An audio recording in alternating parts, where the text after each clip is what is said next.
Excelente. Por ejemplo, si usted viene y dice, mire, lo que sucede es de que aquí hay confusión en cuanto a la interpretación de esta norma en derecho laboral, conforme lo establece el indubio pro operario, debe de entenderse que es favorable al trabajador. Entonces debe de someterse que sea lo más viable para el trabajador. Entonces, si no conocen las personas qué es el indubio pro operario, obviamente la base argumentativa va a ser nula. ¿Por qué? Porque no tiene el conocimiento los participantes de la comunicación. Entonces, obviamente, si está ante un tribunal, ante un juez, obviamente el juez conoce el derecho. Entonces, ahí la base argumentativa va a estar sólida y va a ser como debe, como lo establecen la fase de argumentación dentro de los elementos de la argumentación. ¿Estamos? ¿Qué hacer? Ricky, ¿eso aplica en todos los tipos de discusiones y debates o es algo más propio del derecho?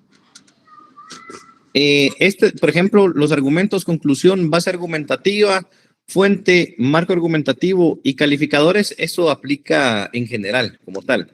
Aplica para argumentación, suponete si estás discutiendo, por ejemplo, un tema religioso, también te va a servir para poder fundamentarte. Suponete si venís y hablas con una persona que desconoce de la Biblia y tratas de mencionar ciertos pasajes de la Biblia, entonces, y la persona no tiene conocimiento de la Biblia, entonces tu base argumentativa es nula. ¿Por qué? Porque la persona no tiene conocimiento referente a lo que le estás hablando. Entonces, la base argumentativa tiene que ir también proporcional también al conocimiento del participante.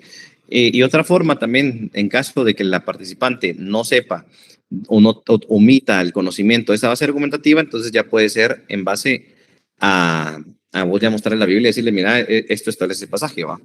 Pero sí, al final estos elementos van a servir para una argumentación de cualquier tipo, no solamente para una argumentación en tema legal como tal. Gracias, Rick. Excelente. Fuente, ¿qué es lo que entienden como fuente? A ver, alguien que me explique.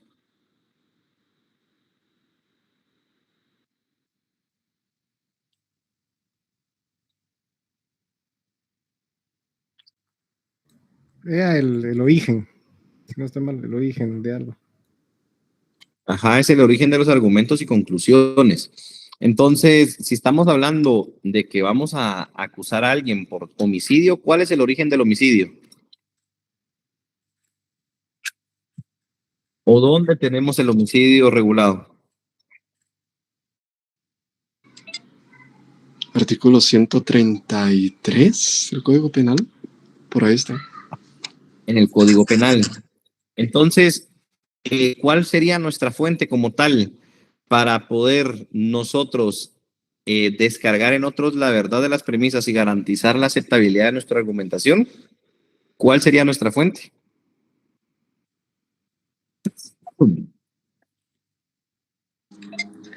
¿Podría repetir la pregunta, por favor? ¿Cuál sería nuestra fuente si yo vengo y establezco de que vamos a hacerlo un poco más complejo? Yo vengo y digo conforme al análisis de los videos que obran dentro de los medios probatorios, se logra observar que Juan le dispara con una escopeta a Pedro. Pedro fallece en el instante. Entonces, por lo tanto, Juan debe de cumplir X tiempo de prisión. ¿Cuál sería nuestra fuente aquí? El video. Ajá. Y aparte del video, el video sea nuestra fuente, el video sea nuestra fuente material. Y nuestra fuente formal o nuestra fuente legal sería lo que establece el Código Penal, porque si nuestro Código Penal no estableciera sobre el homicidio, entonces no tendríamos una fuente para descargar la verdad. Entonces, ese es el elemento de fuente, que va a ser el origen de los argumentos, que va a servir para descargar en otros la verdad y en las premisas y garantizar su aceptabilidad. Entonces, si usted como juez mira el video, Usted como juez que conoce el derecho, sabe que el Código Penal regula el homicidio, entonces usted como juez, ¿qué haría?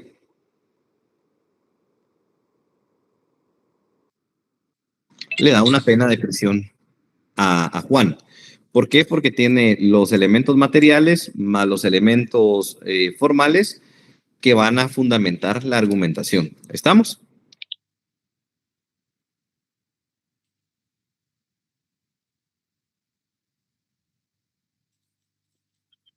Y tenemos el marco argumentativo dentro de los elementos. ¿Qué es el marco argumentativo? Alguien que me explique. O vamos a preguntamos de manera forci voluntaria. Vamos a preguntar de manera forci voluntaria aquí. A ver.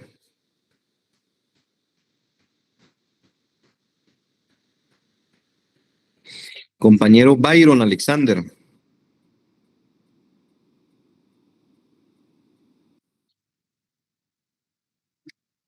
Sí, licenciado.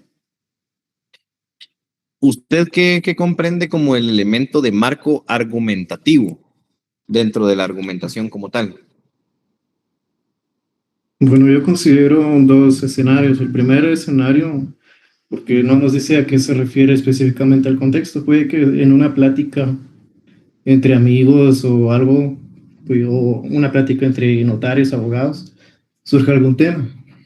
Y entonces en ese contexto de la conversación se puede llegar a convencer a cierta persona. Ahora, puede haber que el contexto también no sea solamente de una plática, sino que el contexto sea, llamémosle ambiental, en dónde es que se ubican las personas. Así, por ejemplo, uno podría, siguiendo con su ejemplo, no podría hablarle sobre la Biblia a alguna persona cuando nos encontramos en un bar, por ejemplo. ¿Qué peso tendría decirle, no, esto no está bien, si yo también estoy con él? Así también no podría hablarle sobre derecho cuando yo puedo estar delinquiendo con otra persona. Entonces, creo que el contexto, tanto ambiental o como en la conversación, tiene un papel muy importante, porque eso también conlleva a que mi receptor pueda ser convencido con mis argumentos. Excelente, compañero. Muchas gracias. Sí, cuando hablamos de marco argumentativo va a ser el contexto en el cual se va a desarrollar nuestra argumentación como tal.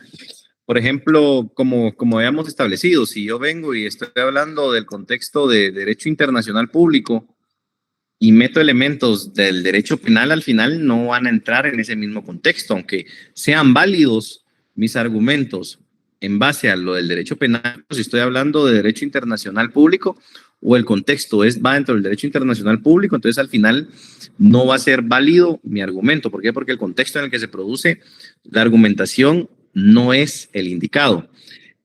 Como puso los ejemplos del compañero, bastante atinados, bastante bien. Entonces, al final nuestro marco argumentativo va a ser el contexto en el que se produce la argumentación. Debe ser un contexto lógico, un contexto que lleve de la mano el tema que yo estoy tratando de dar a entender o a convencer, porque si no, al final, este elemento de la argumentación puede botarme toda mi argumentación como tal.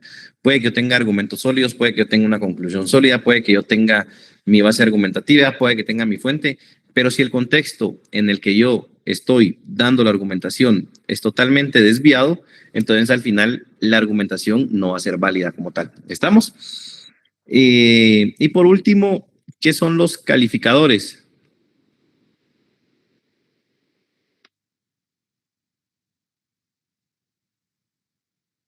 Vamos a preguntar aquí a la compañera.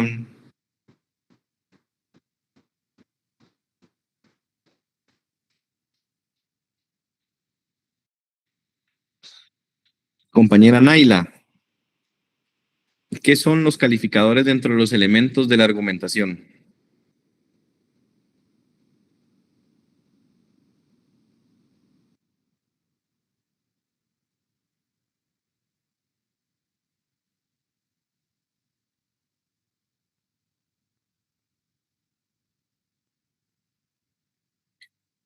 Compañera Paola, ¿qué son los elementos, qué son los calificadores dentro de los elementos de la argumentación?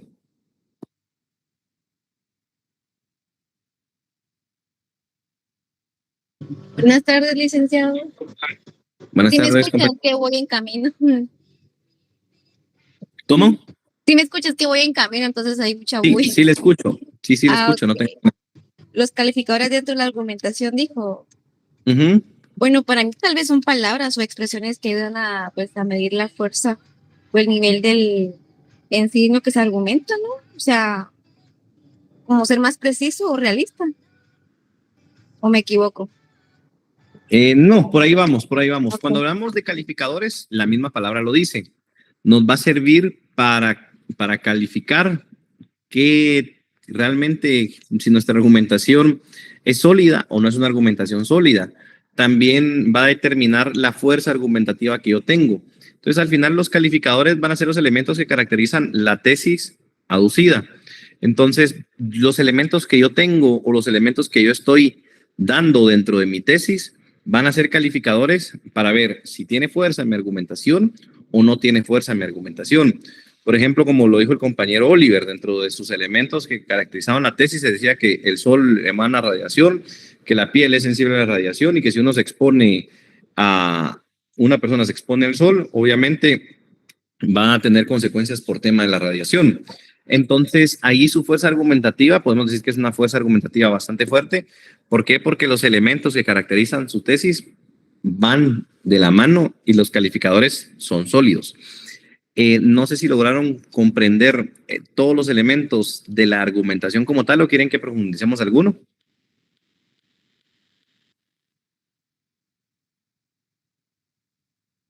Licenciado, antes que siga. Sí, compañero. Disculpe, a mí me había preguntado, pero estaba en el sanitario, entonces por eso no le había contestado. No tenga pena, no se preocupe. Sí, compañero José. Sí. En el caso de los calificadores, no solo estamos hablando, o sí, solo estamos hablando de las evidencias, o también estamos hablando de la forma en la que planteo las evidencias. Por ejemplo, si estoy hablando de una prueba y digo el video demuestra sin lugar a dudas tal y tal cosa, ¿va? A la hora de estar planteando mi argumentación, o simplemente el video sería el calificador. No. Aquí serían los elementos que van a caracterizar mi tesis. Por ejemplo, si yo tengo dentro de los elementos que van a caracterizar mi tesis pruebas materiales como tal, entonces ese es un elemento, por ejemplo, mi prueba material. Si yo aparte de mi prueba material tengo también la prueba, no prueba formal, sino que también tengo mi base formal en cuanto a lo que la ley establece, también es otro elemento que va a caracterizar mi tesis. Entonces, si tengo lo material más lo formal bien establecido, mis elementos van bien, entonces al final va a determinar la fuerza argumentativa que yo voy a tener. Entonces, al final los calificadores van a ser altos. ¿Por qué? Porque mi fuerza argumentativa va a ser sólida, porque tengo los elementos que van a caracterizar mi tesis como tal. Por ejemplo, si yo vengo y digo, miren, yo soy experto en ingeniería eólica, al final ahí, ¿qué calificadores tengo o qué estoy indicando como tal para que ustedes crean mi tesis de que yo soy experto?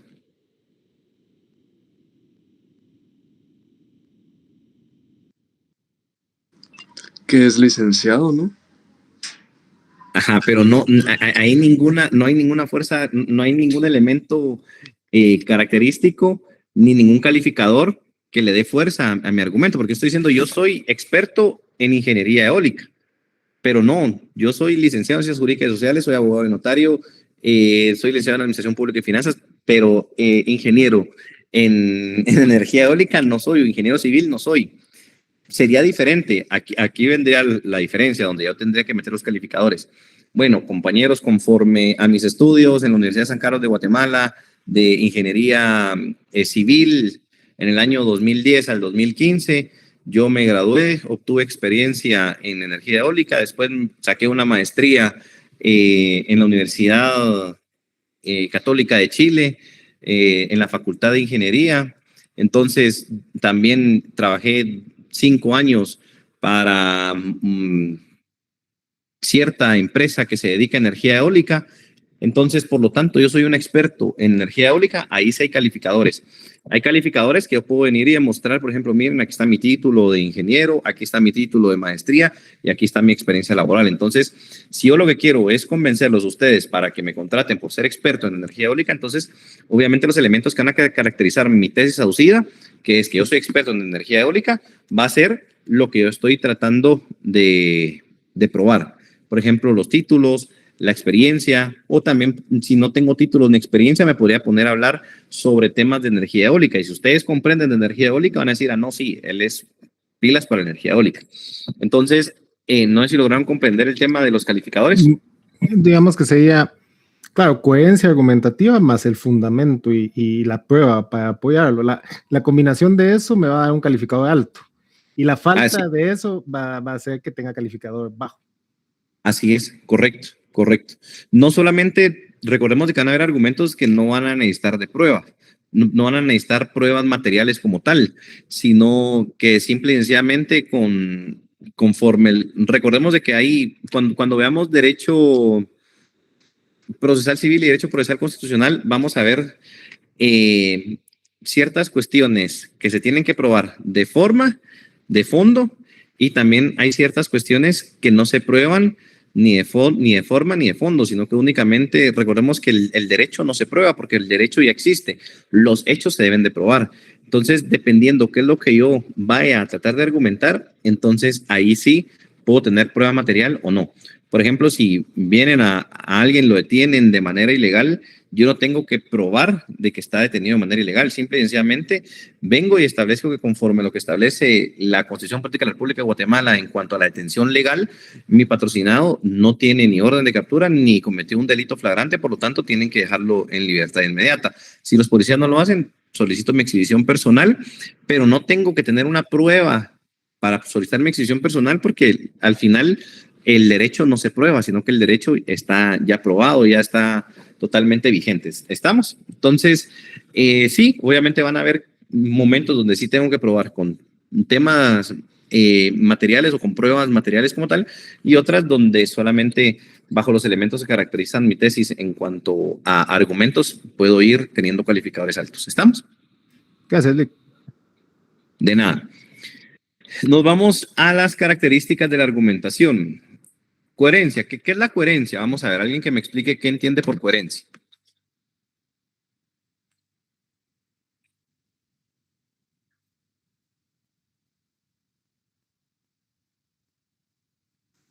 El hacer que una cosa tenga sentido. Que tenga sentido, ajá. Cuando hablamos de coherencia, dice que toda argumentación es coherente. Esto es y se funda en la existencia de premisas antecedentes, las cuales son capaces de provocar una respuesta o resolución no absurda. Por ejemplo, si yo vengo y yo les digo, miren, fíjense que viene algún compañero y dice, mire, yo con estudiar, yo en un minuto puedo leer toda la Constitución Política de la República de Guatemala. ¿Creen que eso tiene coherencia o no tiene coherencia?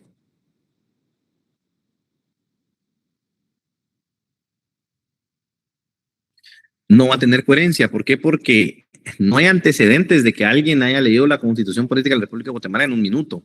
Ya si él viene y dice, miren, yo en 20, en 15 minutos puedo leerla, ahí puede haber un poco más de coherencia. ¿Por qué? Porque tal vez él tiene una forma de poder hablar bastante rápido y logra cubrir ciertas palabras o cierto contenido por minuto, ciertas páginas por minuto y puede realizarlo.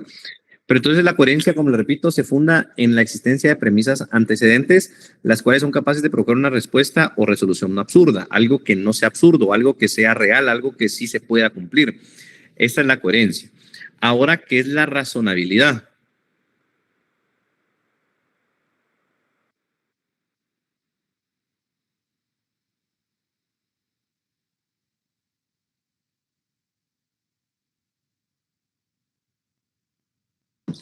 Que no sea contradictorio, que no sea absurdo, que los factores puedan relacionarse de manera lógica. Ajá. Cuando hablamos de razonabilidad, es que tiene que haber, toda argumentación debe ser capaz de producir no solamente una conclusión, sino que también debe ser proporcional al fin que busca. Por ejemplo, será racional que yo diría, miren, fíjense que logramos obtener las cámaras del centro comercial Villanueva a través de un hackeo que realizamos nosotros como Ministerio Público.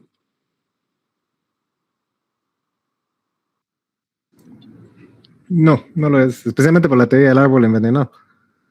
Ajá. Entonces, aquí no hay una razonabilidad, porque por ejemplo, puede ser coherente. Mire, Juan mató a Pedro, porque aquí en los videos se mira, pero razonabilidad en mi argumentación puede que no haya. ¿Por qué? Porque al final la razonabilidad lo que busca es que sea un medio empleado conforme lo que se establece de manera lógica. Como lo dijo el compañero Oliver, que no sea absurdo en cierto punto. Entonces, yo como Ministerio Público puedo hackear cámaras de vigilancia, puedo hackear el servidor de alguna propiedad privada. No, no se puede. Todo debe de realizarse conforme la racionalidad como tal. La suficiencia también es otra de las características de la argumentación. ¿Qué entienden como suficiencia? Vamos a preguntar aquí a alguien. Compañera Marilyn López. Buenas tardes, licenciado. Buenas tardes, compañero. ¿Usted qué entiende ¿Me como escucha? suficiencia? Sí. Sí, le escucho. Ok. Para usted, ¿qué es la característica de suficiencia dentro de una argumentación como tal? Como falta de elementos necesarios para llegar a un fin legal o procesal. Por ahí, más o menos. Pero alguien, vamos a ver, compañero, aquí, compañero Baltasar. Buenas tardes, licenciado. Buenas tardes. Cuando decimos que una argumentación tiene que tener suficiencia, ¿a qué nos referimos? Tal vez que un argumento, una decisión, o como usted decía, que una prueba cuente con la calidad y cantidad de elementos necesarios para ser aceptado por el juez o para que tenga validez. Excelente. Sí, por ahí vamos. Cuando hablamos de suficiencia es de que la argumentación debe poseer las premisas exactas, debe ser capaz de sí misma, de dar una conclusión verídica, real y entendible.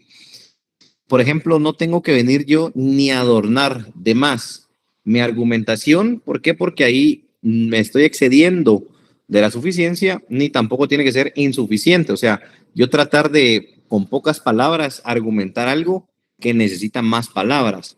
Entonces, cuando hablamos de suficiencia es que tenga los elementos necesarios, que no tenga de más ni que tenga de menos. ¿Estamos? Porque a veces si agregamos o queremos adornar de más la argumentación, puede ser confusa, puede que tienda a confundir. Ahora si yo vengo y la argumentación no logra cubrir el sentido lógico para que digan sí, es cierto, es correcto, sí está bien fundamentado, si los argumentos son válidos, si yo tal vez solamente doy un único argumento, entonces al final no va a ser suficiente. ¿Estamos?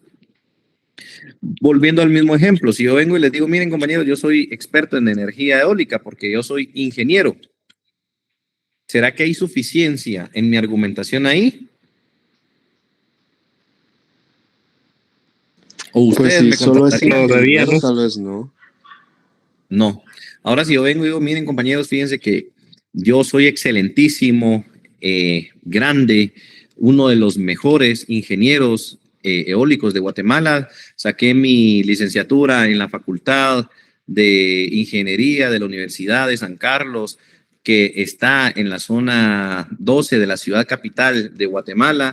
También posteriormente fui a sacar una maestría en el departamento XYZ de Chile, donde está la Universidad Católica de Chile. En mi maestría me enseñaron sobre los principios de la energía eólica, me enseñaron sobre el viento, me enseñaron ¿Será que estoy siendo suficiente ahí? Tampoco, me estoy extendiendo demasiado. Entonces, como repito, una argumentación debe de tener suficiencia. Debe de ser ni pasarme, ni adornarla mucho, ni tampoco dejar ambigua mi argumentación. ¿Estamos?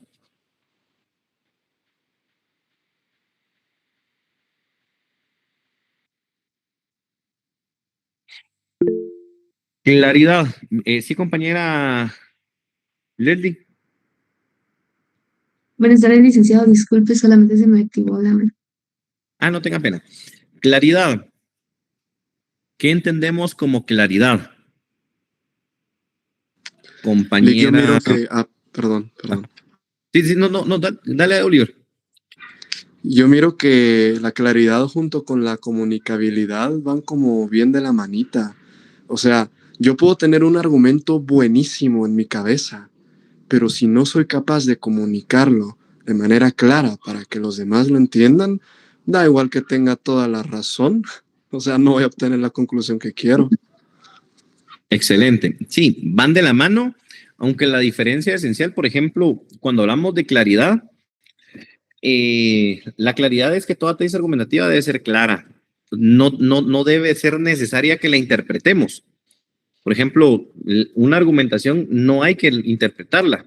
Tendría que ser clara para que cualquier persona pueda entender. Por ejemplo, si citan a un médico, a que vaya a un médico en calidad de testigo y enfrente del juez, enfrente de los abogados, empieza a hablar con mucho tecnicismo, empieza a decir, sí, que nosotros realizamos este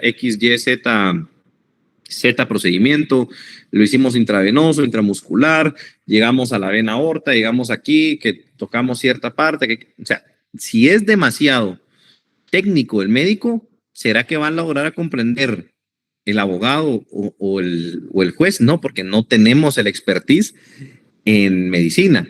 Entonces, tendría que ser para que el argumento pueda ser claro. Y aquí estoy hablando también, eso a veces tiende a suceder dentro de la esfera del derecho.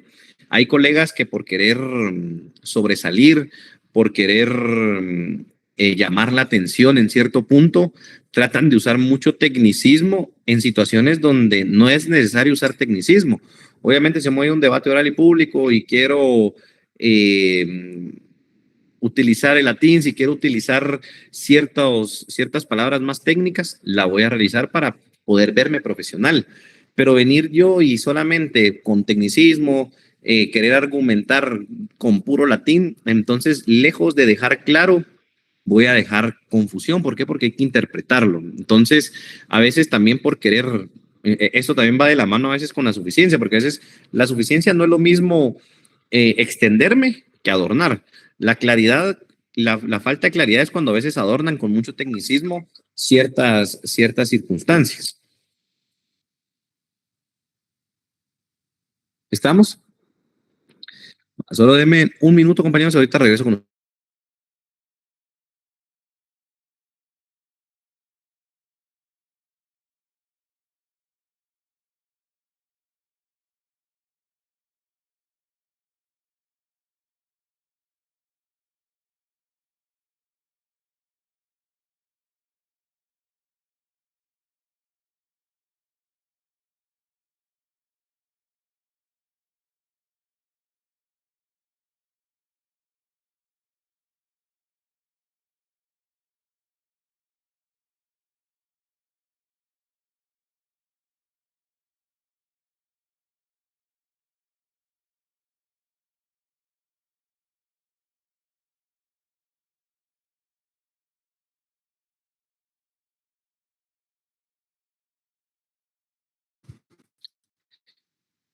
Perdón, compañeros. Pues sí, entonces volviendo al tema, la claridad es que no tenga necesidad de interpretar mi argumento.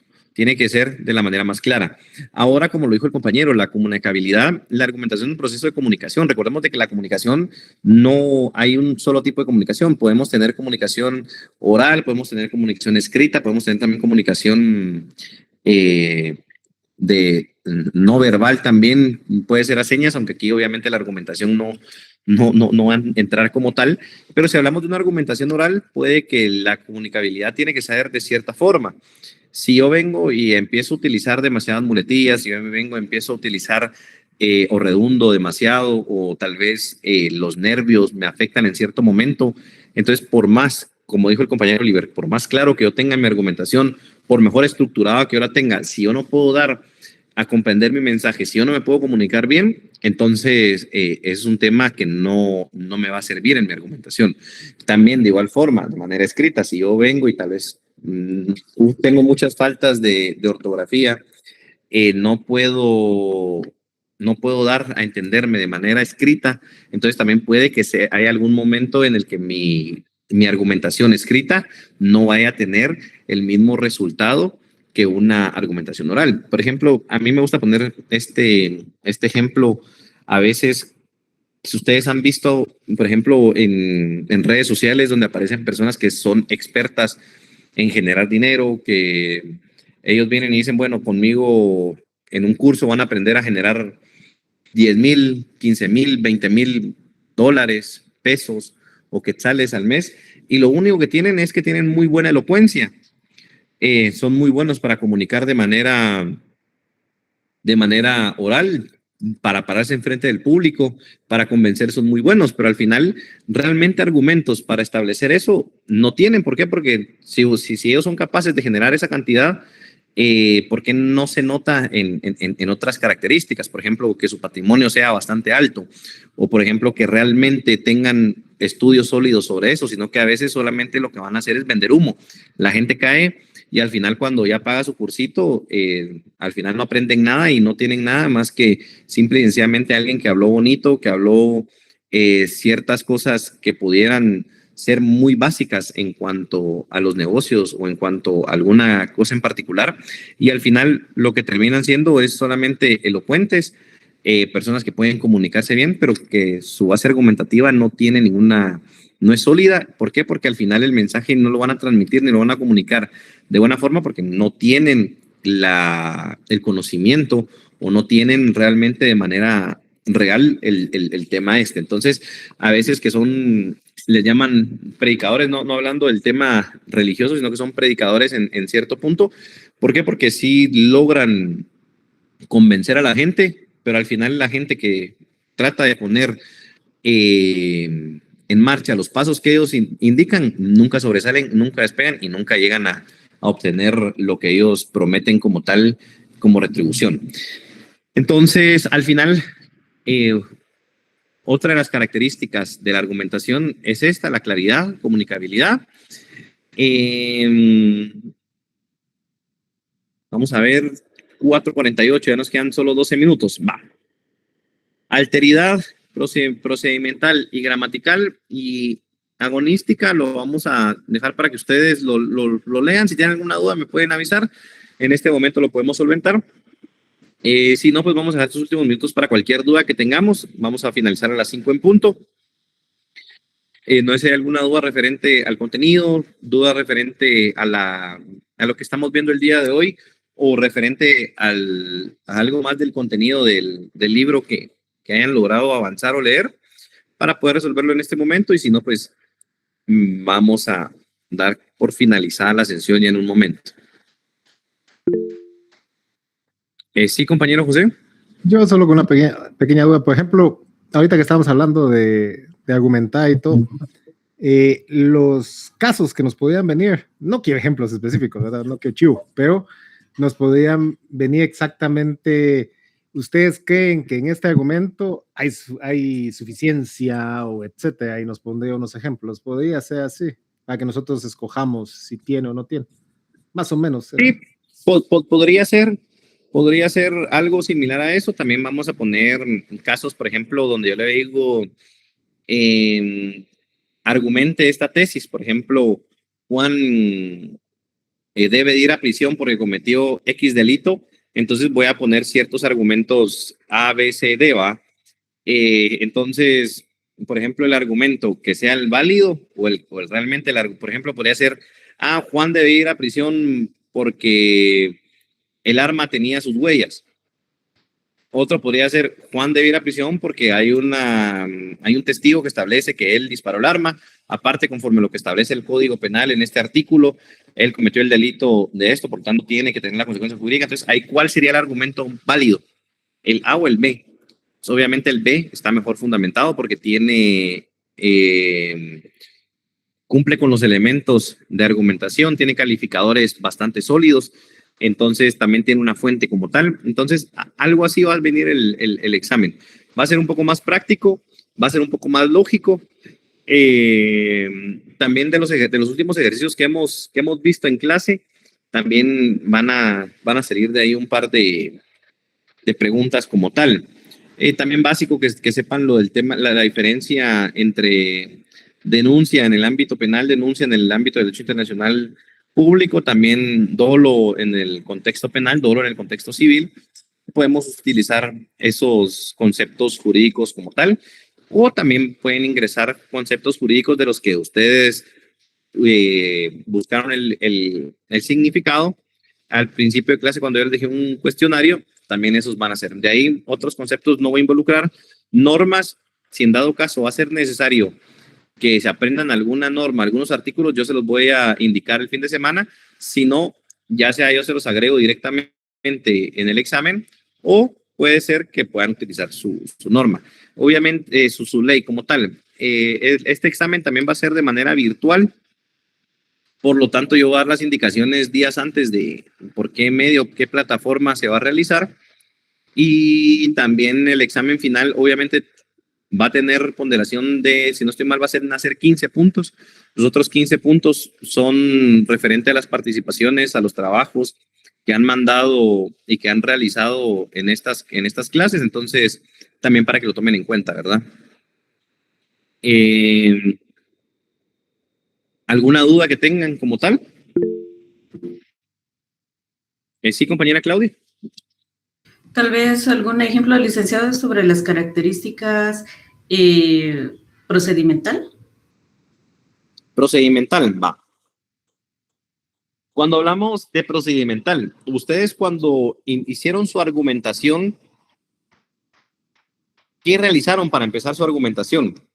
Primero, analizaron el caso. Segundo, vieron qué normas eran las aplicables a este caso. Por ejemplo, si ponemos el ejemplo del caso penal que unos tenían que acusar, otros tenían que defender, entonces se fueron directamente al Código Penal como tal, y ahí fue donde ustedes empezaron a analizar y a ver qué artículos eran los que aplicaban en su caso en concreto y cómo podían ustedes defender con esos artículos. Entonces, cuando hablamos de la característica de procedimentales, de que hay un procedimiento para la argumentación. La argumentación no se va a hacer solo así por así, sino que requiere un procedimiento, requiere un análisis. Primero, ustedes leyeron el documento. Después, leyeron qué era lo que ustedes tenían que argumentar o ustedes qué era lo que tenían que defender. Posteriormente, ustedes se fueron a una norma. Después de la norma, ya ustedes empezaron ahí a armar conforme los supuestos jurídicos de esta norma, empezaron a integrar esa norma con el caso en concreto. Y ahí fue donde ustedes hicieron su argumento. Dijeron, no, fíjese que no fue homicidio, sino que fue en estado de emoción violenta, porque la persona, ¿cómo iba a saber si era un arma real o no? Entonces, conforme lo establece este artículo, la persona que sienta que, o la persona que pueda defender su vida o la de su familia, puede justificarse en estado de emoción violenta, o puede haber una causa de justificación, o puede haber una causa de necesidad. Entonces, dependiendo qué era lo que ustedes argumentaban, obviamente hay un procedimiento que ustedes realizaron para poder argumentar. Entonces, a eso nos referimos con el procedimental, que es un proceso que está constituido en una serie de secuencias racionales y con ella se propone a otros que ingresen a un proceso racional interactivo y puramente de un diálogo. Entonces, es procedimental porque ustedes realizan un procedimiento y también lo que buscan al momento de tratar de argumentar es que la otra persona logre creer lo que ustedes realizaron por medio de un procedimiento en base a su argumento que tienen. ¿Estamos?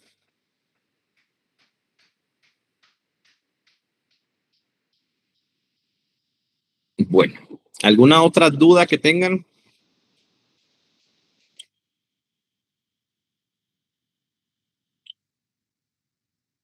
Solo una última duda, licenciado. Por ejemplo, Ajá. respecto al documento que usted nos mandó para leer sobre la argumentación, leeríamos hasta la página 31, ¿verdad? Sí, hasta la página 31. Muchas gracias. Hasta la página 31, compañeros. ¿Alguna otra duda? Yo creo que esta es nuestra última clase, ¿verdad? La otra semana ya no tenemos clase, sino que ya tenemos directamente el examen final. Como último punto, agradecerles a todos por su atención. También para mí